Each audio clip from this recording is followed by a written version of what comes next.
Francis Keating's next, so make some noise. Please welcome to the stage, Francis Keating!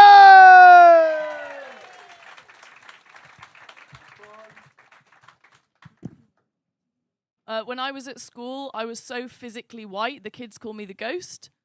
That's quite a lot of my bullies in today. Nowadays, I'm still called the ghost, because, Tom, I'll ghost you, and then I'll regret it, and I'll never get over it. I love the Shardigan. Please take me back to Warrington.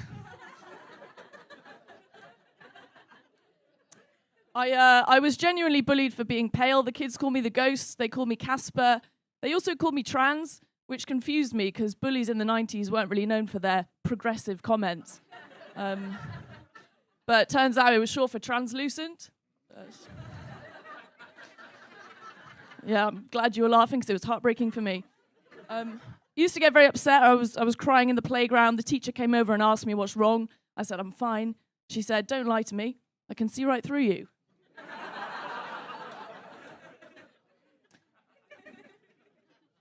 I feel like there are quite a lot of students in today. Students in? Yeah? Give me a cheer if you found your identity yet. Yeah, I went to uni in London and I found it really hard to find my identity. So this is a true story. When I arrived there, I got my tragus pierced and I bought a pipe. And I thought, that'll do it. Yeah. It's just ruined my lungs, but I was still very uncool. So yeah, I went to uni in London, but I'm actually from Wales originally. And yeah, and my parents are from Yorkshire and Liverpool. Aintree represent. And so you can imagine growing up, it was an accent overload. So at the age of 10, I just decided to speak posh, which was a mistake because I don't have the money to support the accent, but here we are. And it does mean that whenever I go back to Wales to my Welsh friends, I'm Franny, the girl who thinks she's better than us. And to my parents, I'm a southern slag. I don't really know why.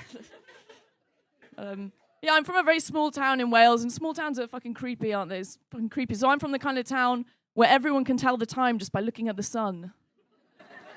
It's the kind of town where you'll stop and ask for directions and a small child appears and just goes, shh. It's the kind of town where even I, the resident ghost, I'm considered a person of colour.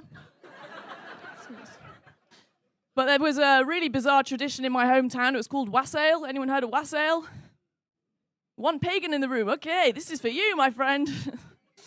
I'll talk you through the stages of the wassail ritual because I don't think it gets enough airtime. So firstly, you soak some burnt toast in cider and hang it on the branches of your wassail tree. This is all true. This is all true. So it's coming back to you, mate. Yeah, that's good. Secondly, you pour some cider on the roots of your tree. Thirdly, you chant the wassail song. Everybody. Amateurs. And finally, you make some noise on your pots and pans to scare away the evil spirits. That's the tradition. And I don't know about you guys, but that sounds a lot like my own personal breakdown during the pandemic. Just drunk on cider, burning toast, and banging a pan for no fucking reason. I thought I was losing my mind. Turns out I was just celebrating wassail. It really takes the edge off the lockdown breakup. It's been a tough summer for me because not only am I a ghost, I'm also very clammy in the hand department. You get clammy hands as well? Yeah, nice one. I can tell. I can always spot them. I'd high five you, but it'd be a fucking monsoon. Yeah, it's a risky business doing stand-up as a clammy lady because normally, when a comedian nails a joke, they say, mic drop, which I find insensitive because dropping the mic for me is a genuine concern. Been chalking up all day like an Olympic gymnast. It's no fun. But I had it officially diagnosed earlier this year. I went to the doctor. She said, you've got a medical condition. It's called hyperhidrosis. You're hyperhydrated. And I said, so you mean I'm always wet? And she said, stop wasting NHS time. It's fair enough. It's fair enough. No, but I was excited. I rang my boyfriend at the time, Tom. I rang Tom. I said, Obviously, dropped the phone, chalked up, rang him again. I said, Tom, guess what? I've got a medical problem. This explains a lot, like why my life is such a mess. And he said, Francis, your life is a mess because you're lazy, selfish, and depressed. Don't blame it on a silly medical condition, just get a grip. Yeah, thanks a lot, Tom. That's why you got fucking ghosted. No, but I'm trying to embrace the clown these days because I've realized, sure, I'll never be an Olympic gymnast or play a musical instrument or hold hands with a person I love. But on the flip side, I don't need to lick stamps. I'm sorry to bring up the Queen, that was probably wrong. I'm good at turning pages. I'm excellent at greasing cake tins. And I am fantastic at hand jobs.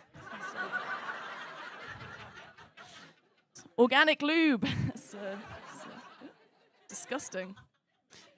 I think we know each other well enough now to tell you about my dad's little hobby. My dad is a 74-year-old Liverpudlian who writes erotic novels. And honestly, I'm fine with it. I think my favorite of his novels is Dark Fire, where he describes an erect penis as a spaniel straining at the leash. It's poetry, right? For me, the genius is specifying the dog breed. And why pick a sexy dog like a bull mastiff or a Siberian husky when you've got the everyday spaniel, the gentlest of the dogs, the Coldplay of the canine world? Tom, what dog breed do you reckon your penis would be?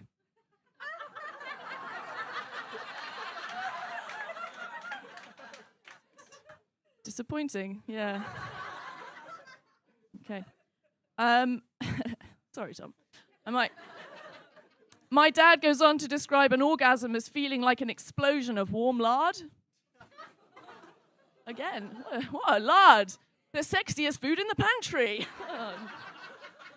Warm lard, the fatty tissue of a pig, come on! A cheap substitute for butter during World War II, give us a break, Dad! Now listen guys, I've had the odd orgasm in my life. Obviously never during sex with a man.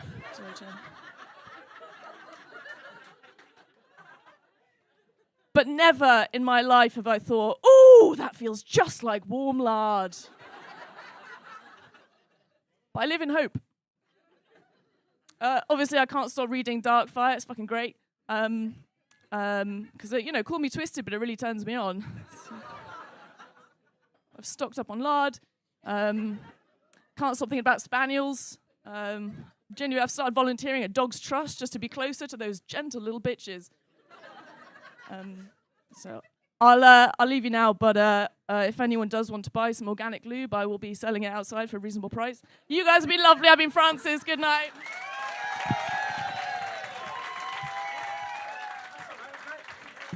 Francis Keating, everybody! Right!